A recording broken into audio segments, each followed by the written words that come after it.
صل على نبينا صل على محمد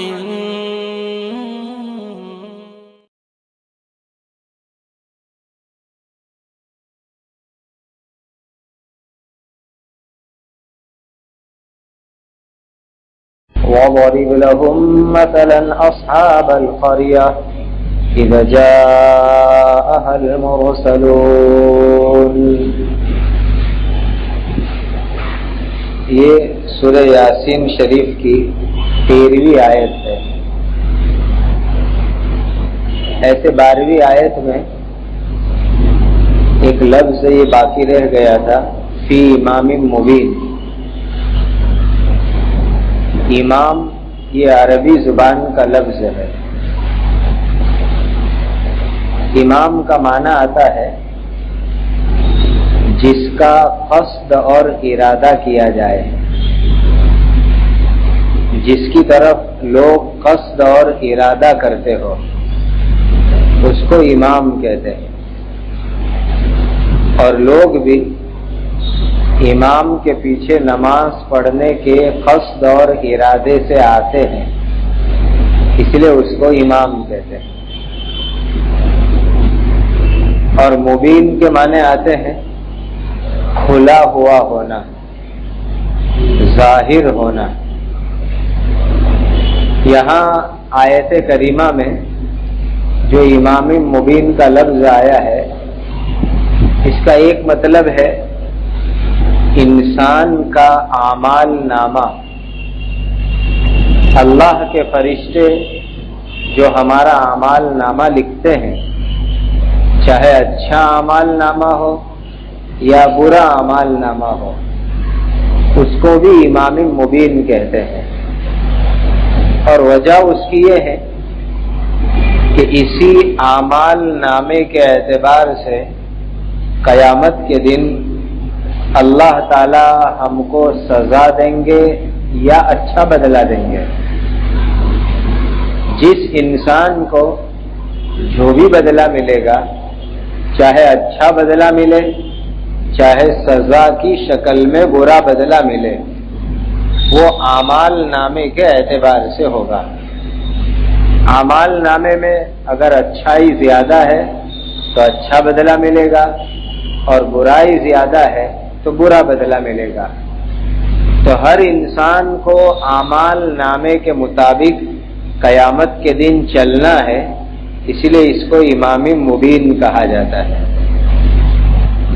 بعض حضرات مفسرین نے امام مبین سے اس جگہ لوح محفوظ کو مراد لیا ہے.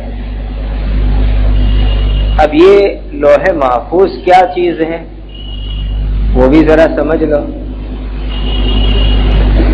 لوح کے معنی آتے ہیں ظاہر ہونے کے، اور محفوظ کے معنی آتے ہیں جو حفاظت کے اندر رکھا گیا ہو. لوح محفوظ یہ اللہ تعالی کی ایک کتاب ہے کہ اس کتاب کے اندر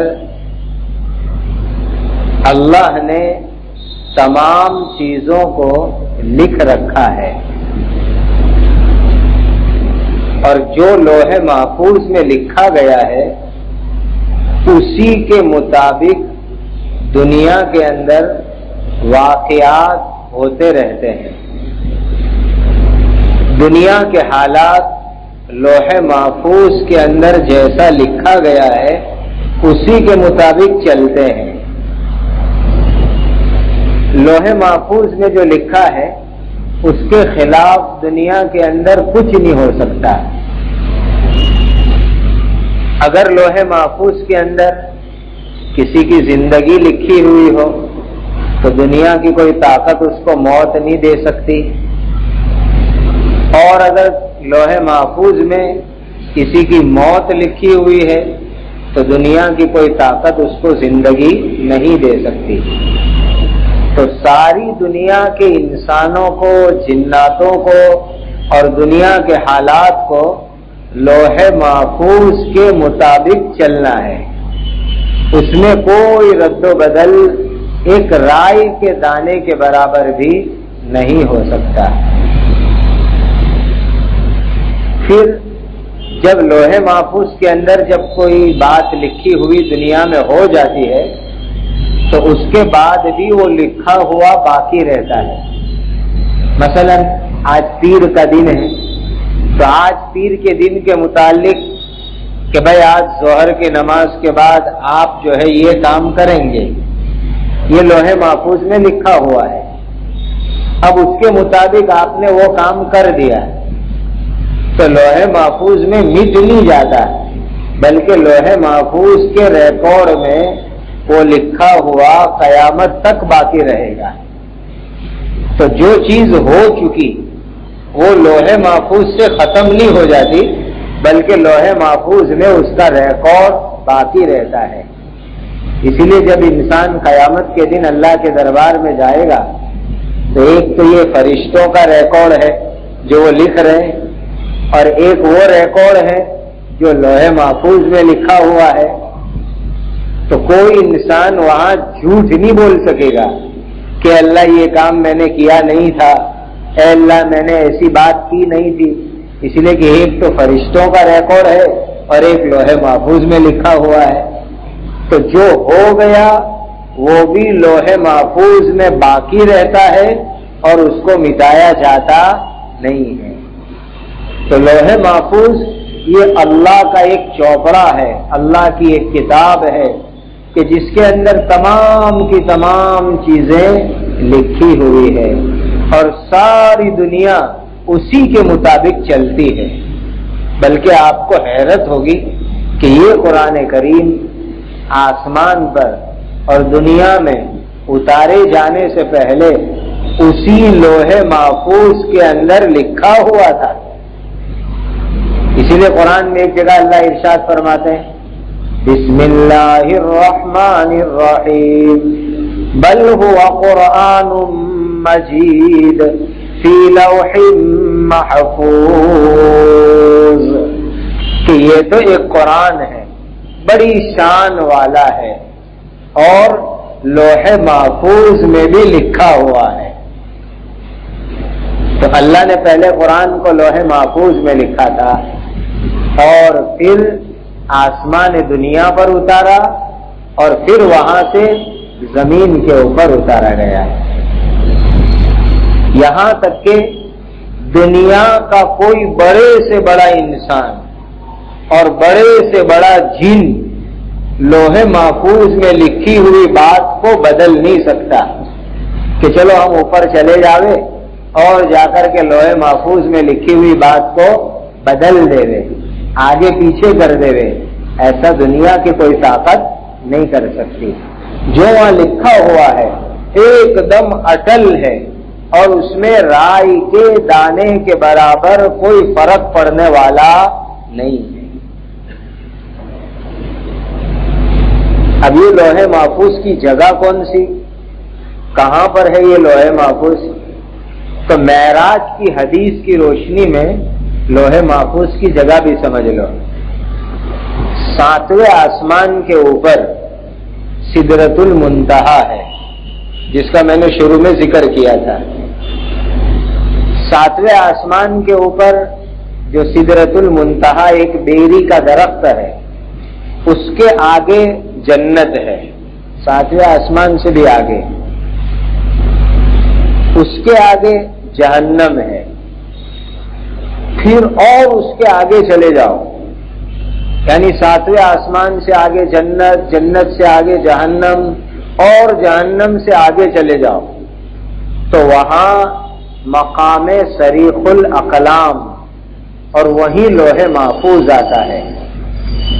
گویا کہ یہ لوح محفوظ 7 آسمان سے اوپر، جنت سے بھی آگے، جہنم سے بھی آگے اور اللہ تعالی کے عرش کے قریب میں ہے، اللہ کے عرش سے لگا ہوا ہے، اور اس میں ملائکہ، فرشتے، جو چیزیں لکھی گئی ہے وہاں سے باتیں نقل کرتے رہتے ہیں کہ بھئی یہ انسان پیدا ہوا، تو اس کی تقدیر لوح محفوظ میں کیا لکھی ہوئی ہے فرشتے وہاں سے نقل کرتے ہیں. بھائی دنیا میں اس سال میں کیا کرنا ہے تو فرشتے وہاں سے نقل کرتے ہیں. اور وہاں جو قلم چلتی ہے تو وہ قلم کیسے چلتی ہے؟ آپ نے دیکھا ہوگا کہ برتن کے اوپر نام لکھتے ہیں. تو برتن پر جب نام لکھتے ہیں تو وہ ایک لائٹ سے چلنے والی مشین ہوتی ہے، اور وہ مشین سے جب نام لکھتے ہیں تو ایک آواز ہوتی ہے لکھائی کے وقت پر. بالکل ایسی آواز ہوتی ہے، قریب ایک سمجھنے کی بات ہے، اس قسم کی آواز ہوتی رہتی ہے. وہاں لوح محفوظ کے قریب میں بڑے بڑے قلم ہیں اللہ کے کہ جو انسانوں کی تقدیر لکھ رہے ہیں. اسی لیے تو ان قلموں کی اللہ نے قرآن میں قسم کھائی ہے. بسم اللہ الرحمن الرحیم نون والقلم وما یسطرون. اللہ فرماتے ہیں قسم ہے قلم کی، وما یسطرون، اور وہ قلم جو باتیں لکھ رہے ہیں اللہ اس کی بھی قسم کھا رہے ہیں. تو یہ وہ قلم ہے جو تقدیر لکھنے والے قلم ہیں، اور وہ لوح محفوظ کے اندر اللہ کے حکم سے لکھتے ہی رہتے ہیں. چونکہ کروڑوں انسان دنیا میں پیدا ہوتے رہتے ہیں، لاکھوں جن پیدا ہوتے رہتے ہیں، تو ہر چیز کی تقدیر اللہ تعالی وہاں پر لکھواتے رہتے ہیں، اور وہ قلم کا لکھنا وہاں چالو رہتا ہے، اور ملائکہ اس میں سے نقل کرتے ہیں اور اس کے مطابق کام کرتے ہیں. اب آپ سوچیں گے کہ تمام انسانوں کی تقدیر وہاں لکھی جاتی ہے تو وہ کتنی بڑی کتاب ہوگی، کتنا بڑا چوپڑا ہوگا. تو صاحب جلالین رحمت اللہ علیہ نے لکھا ہے کہ وہ جو چوپڑا ہے اس کی لمبائی کتنی ہے کہ زمین سے لے کر کے آسمان تک اتنی تو اس کی لمبائی ہے. زمین سے آسمان تک اتنی اس کی لمبائی ہے. اور چوڑائی کتنی؟ مشرق سے لے کر کے مغرب تک، یعنی پورو سے لے کر پشچم تک اتنی اس کی چوڑائی ہے. اب سوچو کہ زمین سے آسمان تک لمبائی اور پورو اور پشچم میں اس کی چوڑائی، تو کتنی بڑی وہ اللہ کی کتاب ہوگی کہ اس میں تمام انسانوں کی تقدیریں لکھی ہوئی ہے. اب یہ کہ اس کے کاغذ کیسے ہیں تو وہ بھی روایات میں موجود ہیں کہ یہ لوح محفوظ جو ہے یہ سفید موتی میں سے بنایا گیا ہے، اور لال رنگ کے یاقوت کے اس کے صفحے بنائے گئے ہیں. تو سفید موتی کے اندر سے اس کو اللہ تعالیٰ نے تیار کیا ہے. اتنی عظیم الشان یہ کتاب لوح محفوظ ہیں جس میں تمام انسانوں کی اچھی بری تقدیریں لکھی ہوئی ہے. اب یہ 13ویں آیت آج شروع ہو رہی ہے. بسم اللہ الرحمن الرحیم وَضَرِبْ لَهُمْ مَثَلًا أَصْحَابَ الْقَرْيَةِ إِذْ جَاءَهَا الْمُرْسَلُونَ. آپ ان کے سامنے بیان کیجئے. اللہ تعالیٰ اپنے نبی حضرت محمد رسول اللہ صلی اللہ علیہ وسلم کو حکم دے رہے ہیں، آپ ان کے سامنے بیان کر دیجئے بستی والوں کا حال، شہر والوں کا حال، جبکہ اس بستی میں اللہ کے بھیجے ہوئے آئے، اللہ کے رسول آئے. یہاں سے تقریباً 29ویں آیت تک، 13 سے لے کر 29ویں آیت تک ایک خاص قصے کو اللہ تعالیٰ نے بیان فرمایا ہے. وہ قصہ ہے ایک بستی کا. اب یہ کون سی بستی ہے تو بعض حضرات مفسرین فرماتے ہیں کہ ملک شام میں، شام کا مطلب جس کو آج کل سیریا کہتے ہیں، ملک شام میں ایک شہر ہے انطاکیہ. اس انطاکیہ شہر کا قصہ اللہ تعالیٰ نے یہاں پر بیان کیا ہے. یہ شہر بہت پرانے زمانے کا شہر ہے، اور کہتے ہیں کہ آپ صلی اللہ علیہ وسلم کی پیدائش سے پہلے اس شہر کے اندر بڑے بڑے چرچ تھے عیسائیوں کے، عالی شان، سونے اور چاندی کے بنے ہوئے، بہترین اور خوبصورت۔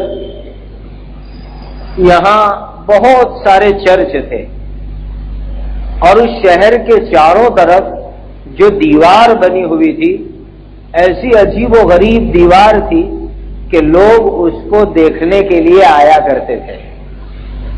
اور اسی شہر کے اندر ایک اللہ کے بہت بڑے ولی کی قبر ہے، جس ولی کا نام ہے حضرت حبیب نجار رحمت اللہ علیہ، جن کا قصہ انشاءاللہ آئندہ پیر کو ذکر کریں گے، اس لیے کہ آگے والی آیت میں ان کا تذکرہ آ رہا ہے۔ تو بہت بڑے اللہ کے ولی حضرت حبیب نجار رحمت اللہ علیہ کی قبر اسی شہر انطاکیہ کے اندر ہے۔ حضرت عیسیٰ علیہ السلام جب دین کی دعوت کو لے کر کے تشریف لائے تو سب سے پہلے یہ انطاکیہ شہر والے آپ کی نبوت کے اوپر ایمان لائے۔ سب سے پہلے عیسیٰ علیہ السلام پر ایمان لانے والے یہ انطاکیہ شہر والے لوگ ہیں۔ جیسے ہمارے حضور حضرت محمد الرسول اللہ صلی اللہ علیہ وسلم کی نبوت کے اوپر سب سے پہلے مکہ والے ایمان لائے، تو ایسے عیسیٰ علیہ السلام کی نبوت پر سب سے پہلے انطاکیہ کے لوگ ایمان لائے۔ اللہ تعالیٰ نے ان کی مثال یہاں پر بیان فرمائی، وَضْرِبْ لَهُمْ مَثَلًا أَصْحَابَ الْقَرْيَةِ۔ وَضْرِبْ یہ عربی زبان کا لفظ ہے، جب کسی معاملے کو ثابت کرنا ہو تو اس کے لیے ویسا ہی واقعہ لایا جاتا ہے کہ بھئی یہ بات ثابت کر کے بتلانی ہے تو کوئی واقعہ لاؤ، اس لیے کہ واقعے کے ذریعے سے بات اچھی طرح ذہن میں آ جاتی ہے اور اچھی طرح بات سمجھ میں آ جاتی ہے۔ تو اللہ تعالیٰ اپنے نبی کے ذریعے مکہ والوں کو ایک بات سمجھانا چاہتے تھے۔ اللہ یہ سمجھانا چاہتے تھے کہ مکہ والوں دیکھو، اگر تم ہمارے نبی حضرت محمد الرسول اللہ صلی اللہ علیہ وسلم کی نبوت پر ایمان نہیں لاؤ گے تو میں تم کو ایسی سزا دے سکتا ہوں جو انطاکیہ والوں کو سزا دی تھی۔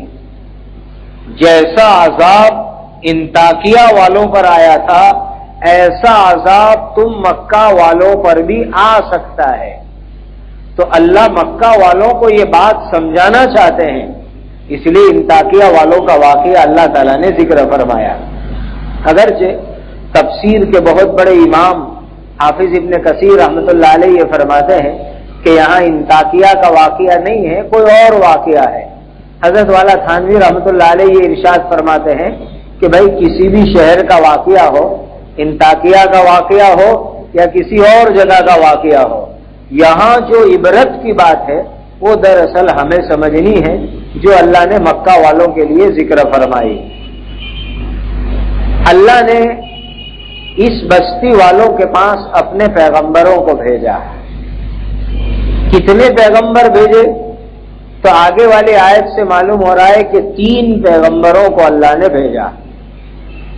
بعض حضرات کی رائے یہ ہے کہ یہ 3 پیغمبر نہیں تھے بلکہ حضرت عیسیٰ علیہ السلام کے صحابہ تھے، اور حضرت عیسیٰ علیہ السلام کے جو صحابہ ہیں ان کو حواری کہتے ہیں۔ ہمارے حضور کے صحابہ کو صحابہ کہتے ہیں اور عیسیٰ علیہ السلام کے صحابہ کو حواری کہتے ہیں۔ تو کہتے ہیں کہ یہ 3 آدمی یا تو اللہ کے رسول تھے یا حضرت عیسیٰ علیہ السلام کے صحابہ تھے۔ ان میں سے ایک کا نام تھا صادق، دوسرے کا نام تھا صدوق اور تیسرے کا نام تھا شمعون۔ یہ 3 یا تو اللہ کے نبی تھے یا حضرت عیسیٰ علیہ السلام کے صحابہ تھے۔ ان کو اللہ تعالیٰ نے انطاکیہ والوں کے پاس دین کی دعوت کو لے کر کے بھیجا۔ اذ ارسلنا الیہم اثنین فکذبوہما فعززنا بثالث فقالوا انا الیکم مرسلون، جبکہ اللہ نے ان کی طرف 2 رسولوں کو بھیجا، وہاں کے لوگوں نے اللہ کے دونوں رسول کو جھٹلایا، پس اللہ نے ایک تیسرے رسول کو بھی بھیج دیا۔ اب یہ تینوں نے مل کر کے وہاں کے لوگوں سے یوں کہا کہ ہم تو اللہ کے بھیجے ہوئے رسول ہیں۔ تو اللہ تعالیٰ نے ترتیب یہ فرمائی کہ پہلے 2 کو بھیجا، صادق کو اور صدوق کو، کہ جاؤ اور انطاکیہ والوں کو ایمان کی دعوت دو، میرے دین کی طرف بلاؤ، جو اللہ کے سچے نبی ہے اس کے اوپر کوئی دلیل لائیے۔ تو انہوں نے دلیل یہ پیش کی کہ ایک خاص قسم کا معجزہ دکھلایا کہ دیکھو معجزہ یہ ہے کہ جو اندھا ہوگا، اندھے کو ہمارے پاس لے آؤ، ہم ان کی آنکھوں کو انشاءاللہ اچھی کر دیں گے۔ کوئی کوڑ کی بیماری والا ہو تو اس کو بھی ہمارے پاس لے آؤ، ہم اس کوڑ کی بیماری والوں کو بھی اچھا کر دیں گے۔ اور بھی تم کچھ ہمارا معجزہ دیکھنا چاہتے ہو تو اللہ نے ہم کو یہ بھی معجزہ دیا ہے کہ کوئی آدمی مرا ہوا ہو تو ہم اس کو قبر میں سے زندہ بھی کر سکتے ہیں۔ اللہ نے یہ معجزات لے کر کے ان کو بھیجا۔ اب وہ لوگ کسی کو پکڑ کے لائے، بعض علامہ بغوی رحمۃ اللہ علیہ نے اپنی تفسیر میں لکھا ہے کہ ایک ایسے آدمی کو پکڑ لائے کہ جس کی آنکھیں نہیں تھی، بلکہ یوں پوری چمڑی یوں تھی، جیسے یہ پیشانی کی چمڑی ہے ایسے یہ پوری چمڑی تھی، یہ آنکھ کے سوراخ بھی نہیں تھے، ایک دم سیدھی چمڑی تھی۔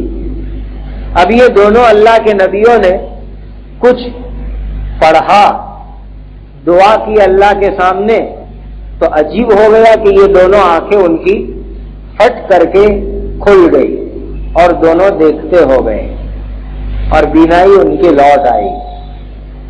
اس طرح اور بھی بیمار لوگ دور دور سے، پورے شہر سے سمٹ کر کے اللہ کے دونوں نبی کی خدمت میں آنے لگے، اور یہ اللہ کے دونوں نبی اللہ سے دعا کرتے اور دعا کر کے پھر ان کے اوپر کچھ ہاتھ پھرا دیتے ہوں گے کہ جس کی وجہ سے لوگوں کی بیماری دور ہو جاتی اور شفا ہو جاتی۔ اب معجزہ دیکھ کر کے ایمان لانا چاہیے، لیکن وہاں کے لوگ پھر بھی ایمان نہیں لائے، بلکہ اللہ کے دونوں نبیوں کو انہوں نے جھٹلا دیا کہ جاؤ یہ جو معجزات تم دکھلا رہے ہو یہ سب بناوٹی ہے، ہم تمہارے ہاتھ پر ایمان نہیں لاتے۔ جھٹلایا دونوں نبیوں کو۔ تو اللہ تعالیٰ نے اب ایک تیسرے نبی کو بھیجا کہ چلو اب تک 2 تھے، تیسرے کو بھیج دو تاکہ 3 کی جماعت بن جائے اور جماعت کی شکل میں پھر لوگوں کو ایمان کی دعوت دیں۔ اب یہ 3 اللہ کے نبی اکٹھے ہوئے اور لوگوں کو ایمان کی دعوت دینا شروع کی۔ اے لوگوں، ہم اللہ کے یہاں سے پیغمبر ہیں، اللہ نے ہم کو رسول بنایا ہے، اللہ نے ہم کو دین کی دعوت لے کر کے بھیجا ہے، تم ہمارے ہاتھ پر ایمان لے آؤ۔ پبلک کو بھی دعوت دی، وہاں کے بادشاہ کو بھی ایمان کی دعوت دی۔ اب لوگوں نے کیا معاملہ کیا؟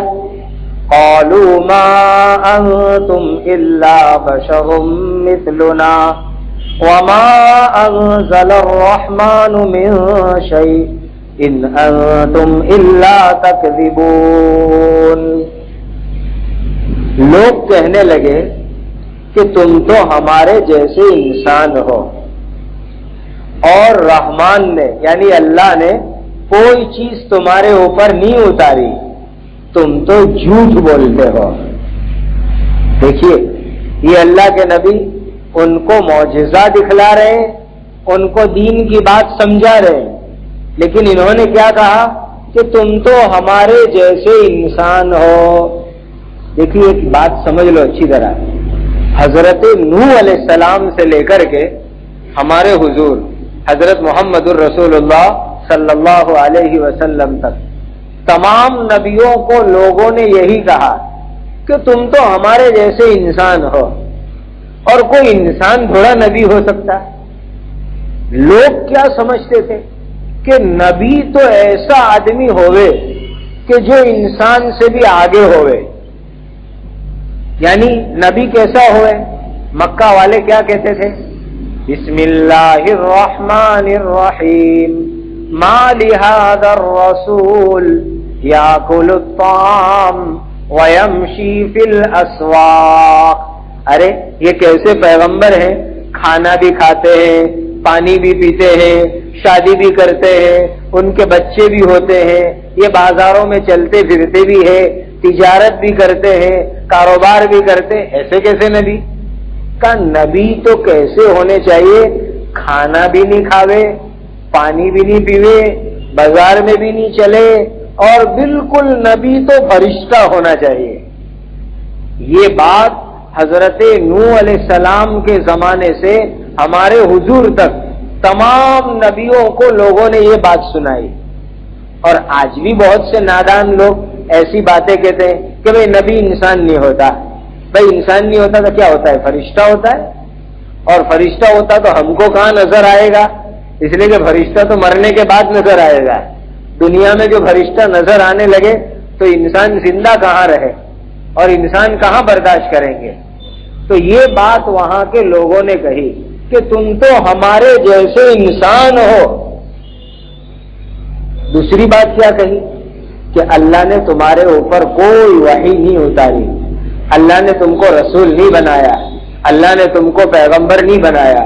اور تیسری بات یہ کہہ دی کہ تم تو جھوٹے ہو، تم تو جھوٹے ہو. دیکھو سمجھ لو ایک بات کو، دین کی دعوت کو لے کر کے چلنا کوئی آسان کام نہیں ہے. آج تو ہم گھش کے اندر نکلے اور کسی نہیں ہوگا جاؤ تم جھوٹے کہیں کہ کہاں ہمارے دروازے پہ آئے، تو ہم نے تو یہ کر لیتے ہیں کہ آئندہ گھش میں جانے سے توبہ کر لیتے ہیں کہ لوگوں نے ہم کو جھوٹا کہہ دیا. میرے بھائیوں، ہم کو زندگی میں کوئی آدمی ایک مرتبہ جھوٹا کہہ دے تو ہم غصے ہو جاتے ہیں. اللہ پاک کی قسم، ہر نبی کو لوگوں نے 1 2 10 مرتبہ نہیں، سینکڑوں مرتبہ منہ کے اوپر جھوٹا کہا ہے، نبیوں کو جھوٹا کہا. تو میری اور آپ کی تو کیا حیثیت؟ بلکہ یوں سمجھو کہ ہماری دعوت اللہ کے دربار میں اس وقت تک مقبول نہیں کہلا سکتی جب تک کوئی ہماری دعوت کو جھوٹا کہنے والا کھڑا نہ ہو جائے. جس دن کسی نے ہماری دعوت کو جھٹلا دیا تو سمجھو اب نبی کی سنت ادا ہو رہی ہے، اس دن نبی کی سنت ادا ہو رہی ہے. ایسے تو اللہ سے عافیت مانگنے کی، لیکن اگر کوئی ہم کو دعوت کے کام میں برا بھلا کہہ دے، جھوٹا کہہ دے اور کہہ دے کہ تمہارے کیا ٹھکانے تم چلے آئے ہمارے یہاں تشکیل کرنے کے لیے، تو اس سے مایوس مت ہو جانا. یہ تو ہر دائی کے ساتھ لگا ہوا ہے، ہر دائی کے ساتھ لگا ہوا ہے. تو انہوں نے بھی کہا کہ تم تو جھوٹے ہو. نبیوں کی 3 نبیوں کی جماعت کو منہ پر کہہ دیا کہ تم جھوٹے لوگ ہو. اب اللہ کے نبی نے ان کو گالی نہیں دی. نبی جو ہوتا ہے نا، لوگوں کی شفقت اور محبت سے ان کا دل بھرا ہوا ہوتا ہے. لوگ ان کو گالیاں دے، برا کہے، لوگ ان کو مارے پیٹے، لیکن اس کے باوجود بھی وہ کبھی بد دعا نہیں کرتے. بلکہ نبی کی شان کیا ہوتی ہے کہ جو برا سلوک کرے ایسے لوگوں کے لیے اللہ سے رحمت کی دعائیں مانگنا. اچھی طرح اس بات کو سمجھ لو، اگر دعوت کا کام صحیح ڈھنگ سے کرنا ہے کہ ہم اس وقت تک پکے دائی نہیں بن سکتے جب تک کہ جو لوگ ہمارے ساتھ برا سلوک کر رہے ہیں ہم ان کے لیے اللہ سے رحمت کی دعائیں مانگیں. وہاں تک کوئی آدمی پکا دائی نہیں بن سکتا. زمین پر بسنے والے ایک ایک انسان کی خیر خواہی، ایک ایک انسان کے لیے بھلائی کا جذبہ، کوئی ہم کو اچھا کہے، کوئی ہم کو برا کہے، لیکن ہم اللہ سے ایک ہی بات کہے، اے اللہ بھلے وہ مجھے جھٹلاتا ہے لیکن کسی طرح اس کی زندگی میں ہدایت آ جائے، کسی طرح اس کی زندگی میں تیرا دین آ جائے، کسی طرح وہ تیرا ماننے والا ہو جائے، کسی طرح تیرے نبی کی سنت پہ چلنے والا ہو جائے. سمجھو جس دن ہم ہمارے دشمن کے لیے اللہ کی رحمت کی دعا کریں گے اس دن ہم اپنے آپ کو سچا محمدی کہلانے کے حقدار بنیں گے. سمجھنا کہ ہم اس دن سچے محمدی ہیں اور سچے نبی کے امتی ہیں، اس دن ہم اپنے آپ کو کہلا سکیں گے. تو نبیوں نے کیا جواب دیا؟ قالوا ربنا يعلم انا الیکم لمرسلون. نبیوں نے کہا ہمارا رب جانتا ہے کہ ہم تمہاری طرف بھیجے گئے ہیں. نبیوں نے سیدھی سیدھی بات کہی کہ تم ہم کو جھوٹا کہو کچھ بھی کہو، اللہ تو جانتا ہے، اسی نے ہم کو پیغمبر بنا کر کے بھیجا ہے اور اسی نے ہم کو دین کی محنت لے کر کے بھیجا ہے. یہاں ایک مسئلہ میں آپ کو سمجھاؤں کہ جس طرح ہم لوگ قسم کھاتے ہیں، جیسے شروع کی مجلس میں آپ کو قسم کے مسائل بتائے گئے تھے، یہاں اسی قسم کے متعلق ایک مسئلہ اور بتا دوں کہ بہت سی مرتبہ ہم اپنی زبان سے قسم نہیں بولتے کہ میں قسم کھا رہا ہوں، ایسا نہیں بولتے، لیکن ہم کیا بولتے ہیں کہ میں نے یہ کام کیا ہے اللہ جانتا ہے، میں نے یہ کام کیا ہے اللہ گواہ ہے. ایسا ہم بہت سی مرتبہ بولتے ہیں. تو یہ جو ہم جملے بولتے ہیں نا کہ میں نے یہ کام کیا ہے اللہ جانتا ہے اللہ گواہ ہے، تو یہ بھی قسم ہی کہلاتی ہے. اس کو بھی کیا کہتے ہیں؟ قسم کہتے ہیں. اس لیے یاد رکھنا، اگر کبھی کسی جھوٹی بات پر سامنے والے کو خالی دھوکہ دینے کے لیے اگر یوں کہا کہ اللہ جانتا ہے اللہ گواہ ہے اور ہم بات بول لیں جھوٹی، تو اس صورت کے اندر آدمی گنہگار ہو جاتا ہے اور اس کے اوپر جھوٹی قسم کا گناہ لگتا ہے. تو یہ جو جملے ہمارے اللہ گواہ ہے، اللہ جانتا ہے، اللہ سنتا ہے، ایسی بات بول کے جو ہم کہتے ہیں تو یہ بھی قسم ہی کا مسئلہ لگتا ہے وہاں پر بھی. اس لیے سوچ سمجھ کے ایسے جملے بولنا. معمولی باتوں میں ہم کہتے رہتے ہیں نا اللہ گواہ ہے، اللہ سن رہا ہے، اللہ دیکھ رہا ہے، اور دل میں تو ہے کہ چلو بول لو ایک مرتبہ پھر آئندہ توبہ کر لیں گے. تو میرے بھائیوں یہ معاملہ اللہ کے ساتھ ہے اور یہ قسم کا مسئلہ ہے. اس میں جھوٹ بولنے والا گناہ کبیرہ تک پہنچ جاتا ہے. اس کا خاص خیال رکھنا. وَمَا عَلَيْنَا إِلَّا الْبَلَاغُ الْمُبِينُ. ہمارے اوپر تو بات کو پہنچا دینا ہے کہ ہم اللہ کی بات تم لوگوں تک پہنچا دیں گے. مانو کہ نہ مانو، ہم تمہارے دل میں بٹھانے والے نہیں، ہم تو بات کو پہنچانے والے ہیں. اس لیے ہمارا کام بات کو پہنچا دینا. دل میں اتارنا کس کا کام ہے؟ اللہ کا. دل میں اتارنا اللہ کا کام. ہمارا کام باتوں کو پہنچا دینا. اسی لیے میں نے پہلے بھی آپ کو عرض کیا تھا کہ دیکھو مایوس نہیں ہونے کا، بات پہنچاتے رہنے کا. کبھی نہ کبھی تو بات دل میں اللہ تعالیٰ اتار دیں گے. ایک دوسری جگہ اللہ تعالیٰ ارشاد فرماتے ہیں بسم اللہ الرحمن الرحیم لست علیہم بمسیطر. اے نبی آپ کو ہم نے داروغہ نہیں بنایا. داروغہ یعنی کیا؟ کہ جو بندوق لے کے سر پہ بیٹھ جاوے کہ مانو ورنہ ابھی گولی ماروں گا. یہ کام نبی اور دائی کا نہیں ہے. دائی کا کام کیا؟ بات کو پہنچا دینا. باقی دیکھو ہدایت دینا یہ تو نبی کے قبضے میں بھی نہیں ہے. ہدایت دینا نبی کے قبضے میں بھی نہیں ہے. ہدایت کس کے قبضے میں؟ اللہ کے قبضے کے اندر. اللہ نے اپنے آخری نبی کو فرما دیا بسم اللہ الرحمن الرحیم انک لا تہدی من احببت ولیکن اللہ یہدی من یشاء. اے ہمارے نبی آپ جس کو چاہے اس کو ہدایت نہیں دے سکتے. ہدایت تو اللہ جس کو چاہتے ہیں اس کو دیتے ہیں. آپ کا کام تو پہنچانا ہے، آپ پہنچا دیجئے لوگوں کو. تو انہوں نے بھی یہی کہا کہ ہمارا کام تو پہنچانا ہے، ہم آپ کو پہنچا رہے ہیں. تو انہوں نے کیا کیا؟ اب دیکھیے ایک طرف یہ ہوا کہ یہ تینوں نبیوں نے اللہ کی بات لوگوں کو پہنچا دی، لوگوں نے مانا نہیں، رسولوں کو جھٹلایا۔ اللہ کی طرف سے پہلی سزا یہ آئی کہ قوم میں قحط سالی پڑی، دکاڑ پڑ گیا، قحط ہو گیا۔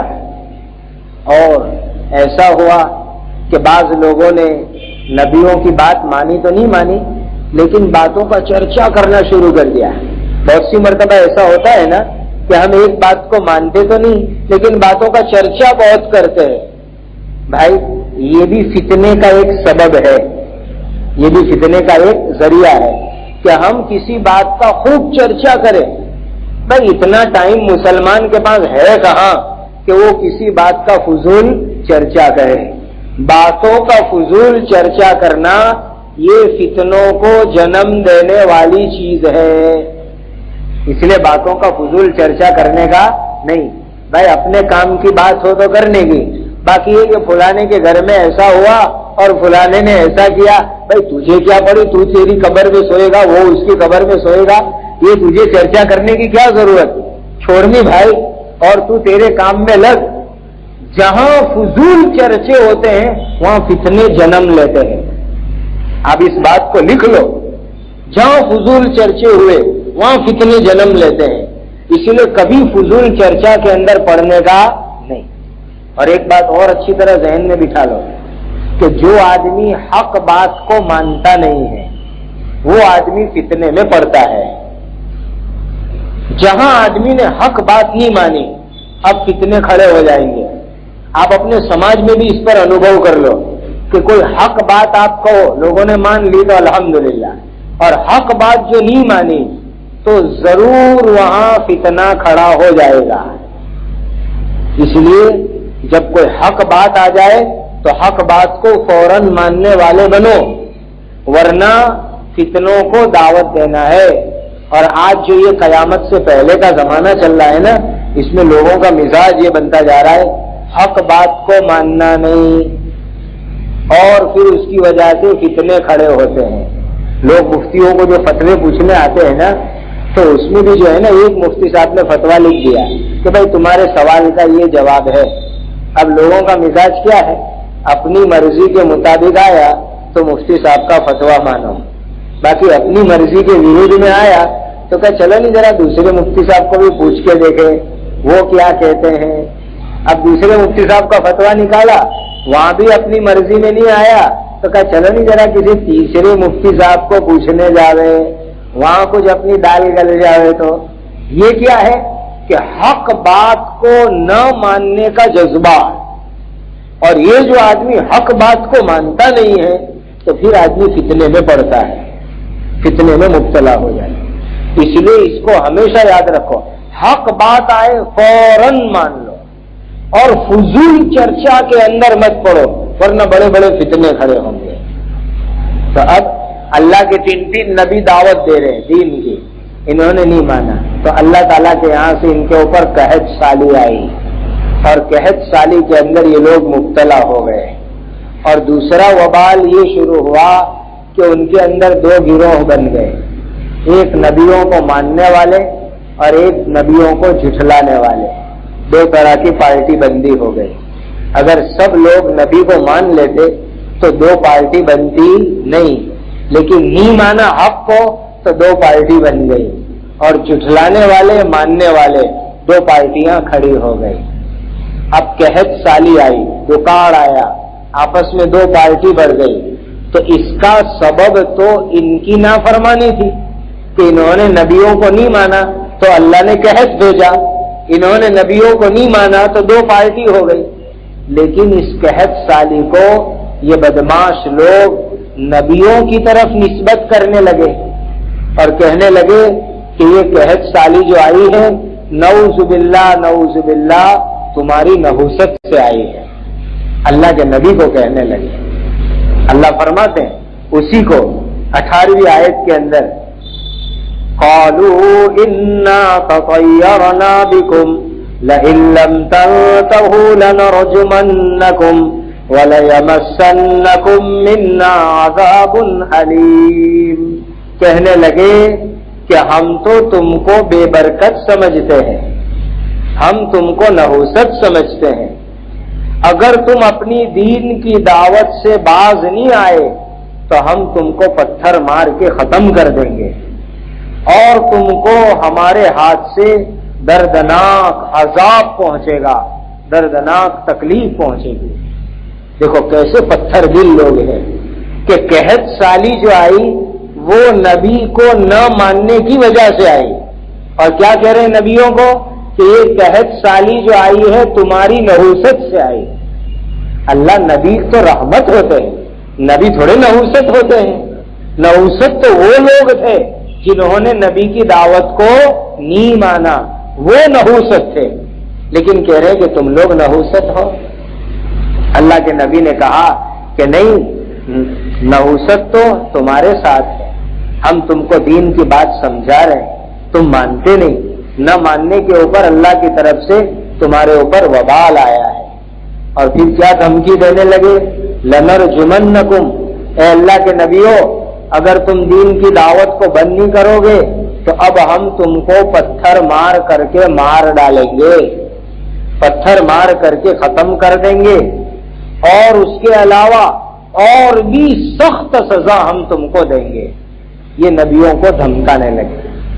اب جب یہ نحوست کی بات نکلی ہے تو ایک مسئلہ بتا دوں بد فالی اور نیک فالی کا، کہ ہمارے یہاں ایک رواج ہے کہ لوگ فال نکالتے ہیں، تو اس کا مسئلہ بھی اچھی طرح سمجھ لو۔ یہ فال جو نکالی جاتی ہے اس کی شریعت کے اندر کوئی اصل نہیں ہے، خاص طور پر بری فال کی۔ بری فال کوئی چیز نہیں ہے۔ بری فال کا مطلب کیا، آپ صبح صبح اپنے گھر سے نکلے تو سامنے آپ کو بلی نظر آئے تو آپ نے کہا آج میرا دن خراب ہو گیا۔ صبح صبح کے اندر آپ نے کوے کی آواز سن لی کہ آج میرا دن خراب ہو گیا۔ اب بھائی یہ کوے نے تیرا دن کون سا خراب کر دیا، یہ بلی جو تیرے آگے گزر گئی تو اس نے تیرا کیا بگاڑ دیا؟ تو یہ جو لوگ بد فالی لیتے ہیں کہ بھائی کوے کو دیکھا، بلی کو دیکھا، اور بعض لوگ آنکڑے کو بھی برا مانتے ہیں کہ بھائی 13 نمبر کا آنکڑا ہے یعنی کہ یہ برا آنکڑا ہے، کہ 13 نمبر کا آنکڑا برا آنکڑا۔ ارے بھائی نہ آنکڑے کے اندر کوئی بد فالی ہے، نہ بلی میں بد فالی ہے، نہ کوے کے اندر بد فالی ہے۔ بعض لوگ بعض جملے کو برا سمجھتے، جیسے کوئی آدمی جو ہے صبح صبح گھر سے نکلے بہت اچھے موڈ کے اندر، اور آپ اس کے سامنے کوئی مرنے کی بات کر دو کہ فلانے آدمی کا انتقال ہو گیا ہے، تو کہنا صبح میں تجھے موت کی خبر سنانے کا موقع ملا، آج میرا پورا دن جو ہے خراب جائے گا۔ تو یہ چیزیں بد فالی کی اسلام میں اس کی کوئی حقیقت نہیں ہے۔ ہاں نیک فالی یہ حدیث سے ثابت ہے، نیک فالی حدیث سے ثابت ہے۔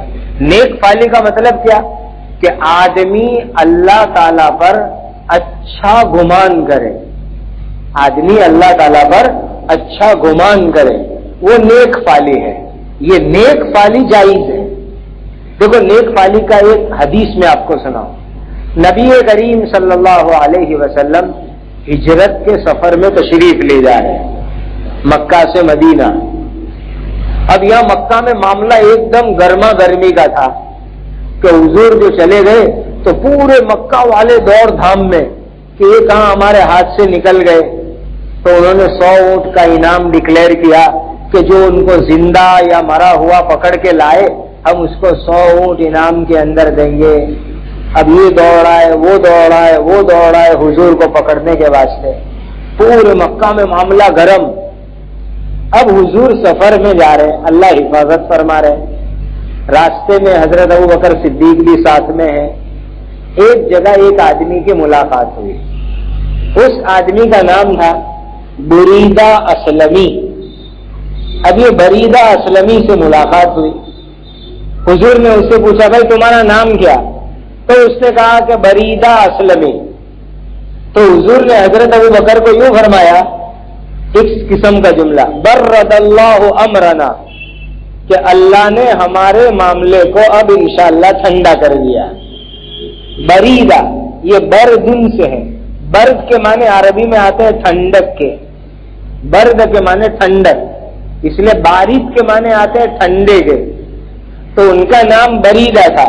گویا کہ ان کے نام میں ٹھنڈک تھی، تو وہ ٹھنڈک نام والے آدمی راستے میں ملے تو حضور نے نیک فالی لی کہ چلو اب جو ہمارا معاملہ مکہ میں گرم تھا اب وہ انشاءاللہ ٹھنڈا ہو گیا اور اب وہ مکہ والے ہم کو پکڑ نہیں سکیں گے۔ تو یہ نیک فالی لینا تو جائز ہے۔ جیسے ہمارے ایک بزرگ کی خدمت میں ایک آدمی صبح کے اندر پہنچا کہ حضرت 200 روپے میں نے آپ سے ادھار لیے تھے، وہ میں آپ کو دینے کے لیے آیا۔ تو وہ بزرگ نے کیا فرمایا کہ ماشاءاللہ آج ایسا لگتا ہے کہ دن بھر اگرانی میں خوب پیسے آئیں گے، دن بھر میں اگرانی میں خوب پیسے آئیں گے، میں ایسی نیک فالی لیتا ہوں۔ یہ جائز کام ہے کہ بھئی آپ کی بہت ساری اگرانیاں باقی ہے اور صبح میں کسی نے بھلے چھوٹی اگرانی جمع کرا دی تو آپ اس پر سے نیک فالی لو کہ آج ایسا لگتا ہے کہ انشاءاللہ دن بھر بہت اگرانیاں اللہ تعالیٰ پہنچائیں گے۔ یہ نیک فالی لینا تو جائز ہے، باقی بد فالی لینا جائز نہیں ہے۔ بہت سے لوگ کہتے ہیں، ایک مرتبہ ایک آدمی آ کے مجھے کہنے لگا کہ مفتی صاحب یہ جو میرا گھر ہے نا مجھے بدلنا ہے۔ میں نے کہا کیوں؟ ماشاءاللہ اتنا اچھا گھر ہے۔